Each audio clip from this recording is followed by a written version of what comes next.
100 abonnés, c'est cool ça, ça fait bien plaisir. On est à 102 abonnés là ce week-end, on a franchi la barre et je trouve ça toujours aussi cool. Voilà, donc je voulais commencer ma vidéo un peu autrement en te montrant un peu à nouveau ma tête. Et aujourd'hui on attaque la suite du 400, puisque tu le vois, je suis bien motivé, donc le bloc est là. On va continuer à remonter et je change d'angle de vue tout de suite pour attaquer le boulot. Mais en tout cas, merci encore aux curieux et aux intéressés qui suivent la chaîne, c'est super fun. Et c'est parti, on s'y met. Ok, donc on s'attaque au gros du boulot, c'est-à-dire le remontage du bloc cylindre et puis après de la culasse. Le bloc cylindre, c'est surtout de la préparation, du nettoyage qu'il y a à faire, parce que du coup, tu as toute ta surface de plan de joint de culasse à mettre nickel. Pareil de l'autre côté, on va monter un joint neuf, un joint d'embase neuf. Sinon, il n'y a pas de modification à faire, pas d'usinage, etc. Ces deux vis-là, c'est les deux vis de purge. Elles sont déjà remontées avec les joints neufs. Et puis ici, pareil, tu as ta surface de montage pour le futur raccord là, pour le parcours d'eau qui se monte avec futur joint neuf, donc à faire propre aussi. Et une fois que tout ça c'est prêt, et ben, tu te penches sur le bloc moteur et surtout sur le plus important, le tierçage des segments. Voilà, alors côté bloc moteur, il n'y a pas forcément non plus grand chose à faire. Le bloc moteur, il n'est pas forcément très propre, mais je n'ai pas envie de m'attaquer au nettoyage pendant que tout ça c'est ouvert pour pas les mettre de cochonneries dedans. Donc ce sera fait après, une fois que le bloc aura été remonté. Chose la plus importante à faire, comme pour le remontage du joint neuf d'embase, tu prépares bien toute ta surface, tu nettoies, tu fais propre et t'évites de rayer avec un outil tranchant ou métallique si jamais tu as besoin de gratter un peu pour enlever les résidus, donc tu fais ça bien propre. Et surtout, il va falloir s'occuper du tierçage des segments. Donc ton segment il est rentré dans la gorge, il peut tourner sur lui-même et ton segment, tu sais qu'il a une ouverture. Et le tierçage, ça va être l'opération qui consiste à positionner comme ça autour du piston les différentes ouvertures des segments. Alors il y a tout un tas de raisons à ça, il y a tout un tas de conséquences aussi. En tout cas, le grand principe à respecter, c'est que tu ne dois jamais aligner la coupe d'un segment avec l'axe du piston, ni sur les jupes. Donc en gros, pour résumer, le tierçage d'un segment, ça se fait de la façon suivante. Le premier segment en haut, là on est côté échappement, côté admission, tu vas mettre sa coupe côté admission parce que ce sera moins agressif que l'échappement. Ensuite, à l'opposé, tu vas mettre la coupe du second segment et à la fin, tu vas mettre la coupe du segment racleur ici. Mais ça sera le sujet sûrement d'une autre vidéo parce que c'est pas forcément évident de le montrer sur le piston et ce sera peut-être plus intéressant de faire une vidéo dédiée à ça avec des explications, un petit schéma, etc. Donc bon, j'ai déjà un peu avancé le boulot de nettoyage, donc on fait propre, on s'occupe des pistons, on tierce tout ça et après et ben c'est là qu'il y a la partie rigolote qui commence, c'est qu'il va falloir enficher d'un seul coup les 4 cylindres sur les 4 pistons, sachant qu'il faut rentrer les pistons avec les segments, et ben, c'est là qu'on va s'amuser. Donc à mon avis il va falloir beaucoup d'huile et beaucoup de patience, mais on va voir comment ça se déroule.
Bon voilà, j'ai réussi à m'en sortir avec le bloc cylindre, ça c'est vraiment cool.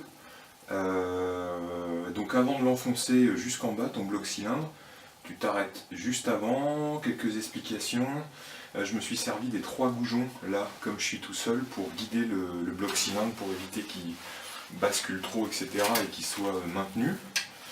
Tu vas généreusement sur l'huile, hein, il faut que je vais y arriver, il faut que les segments soient bien imbibés d'huile, tes chemises tu les huiles, tes jupes de piston, etc. Tu vérifies bien ton tierçage, et avant de venir plaquer le bloc cylindre, là on a le joint neuf, donc on va tout vérifier et ensuite on met en position définitivement et puis c'est bon.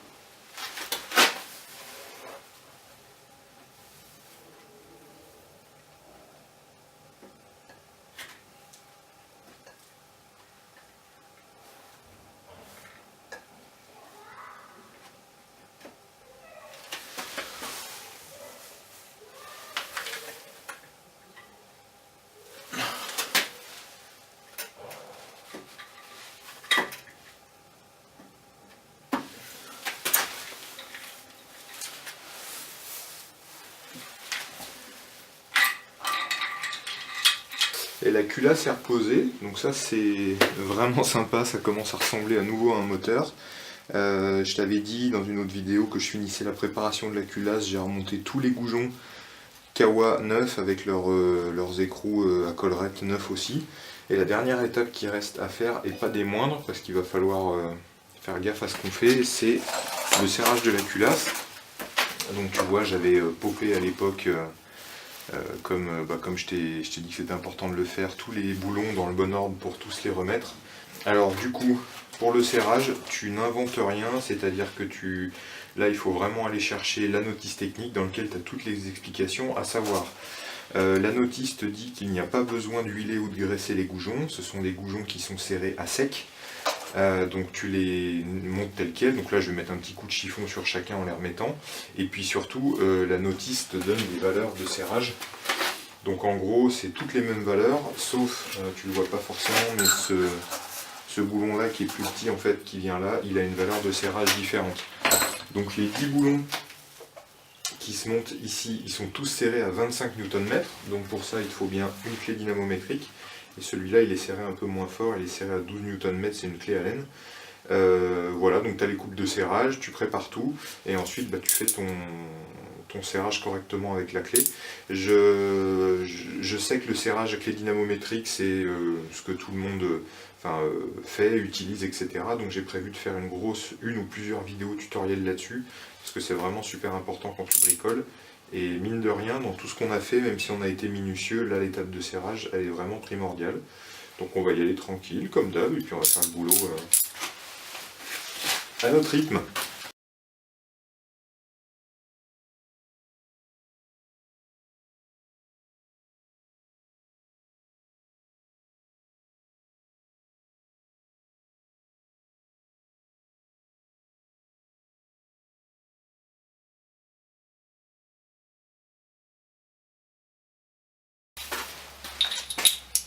Donc là, tu vois, avant de commencer le serrage, on va approcher toutes les vis à la main. Donc je te donne une petite précision sur les boulons. Ce qu'il faut que tu vérifies aussi avant de t'attaquer à ton montage, quand tu achètes toutes tes pièces chez Kawasaki, etc., c'est de vérifier si tes goujons tu peux les réutiliser. En fait, il y a des montages de culasse sur lesquels les serrages de goujons sont tellement importants que tu vas avoir une élongation et une déformation plastique, c'est-à-dire une déformation en fait qui est dite irréversible du goujon. C'est normal, le montage est prévu comme ça. Mais du coup, si c'est le cas, selon les applications, ça veut dire que tu vas être obligé de racheter des goujons en neuf. Donc moi au début, pour bien faire, j'avais décidé de racheter tous les goujons de serrage de culasse neuf, histoire de repartir sur du propre.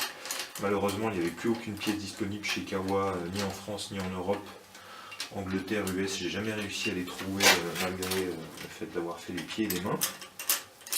Et finalement, j'ai eu un échange un peu long avec un chef d'atelier chez Kawasaki qui a réussi à me confirmer que, en tout cas, ces goulons-là, ils n'avaient pas besoin d'être échangés au remontage. Donc bon, je réutilise les anciens, apparemment c'est prévu pour. Après, bon, c'est ma petite maniaquerie perso, mais si j'avais pu les trouver en neuf, ça aurait été sympa. Mais voilà, ils se réutilisent et il faut aussi vérifier cette info-là avant de tout commander.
Voilà, écoute, je suis super content vraiment d'avoir pu avancer comme ça cet après-midi. Le moteur est remonté, les cylindres, la culasse est serrée au couple. On a mis un beau filtre à huile tout neuf pour leur démarrage. Et c'est vraiment top parce que du coup, ben, on a fait du gros boulot. Ça ressemble à un moteur. Et c'était pas forcément les étapes les plus simples, notamment pour remettre les cylindres sur les 4 pistons en même temps. Donc vraiment, vraiment content. Un bon week-end productif. Merci à tous de suivre la chaîne. Merci aux abonnés. Il y aura une petite vidéo, unboxing d'un accessoire que je me suis acheté pour la moto là récemment. Sûrement de nouvelles surprises bientôt. Des nouvelles aussi, dans le sens où il devrait y avoir peut-être un déménagement et donc un nouveau garage pour faire des vidéos. Plus pratique, un peu plus de place, voilà, de quoi s'organiser vraiment autrement. Donc ça fait super plaisir. Bonne continuation à tous. Faites-vous plaisir en bricolant ou en conduisant, c'est super important. Et bonne fin de week-end. Allez, à plus.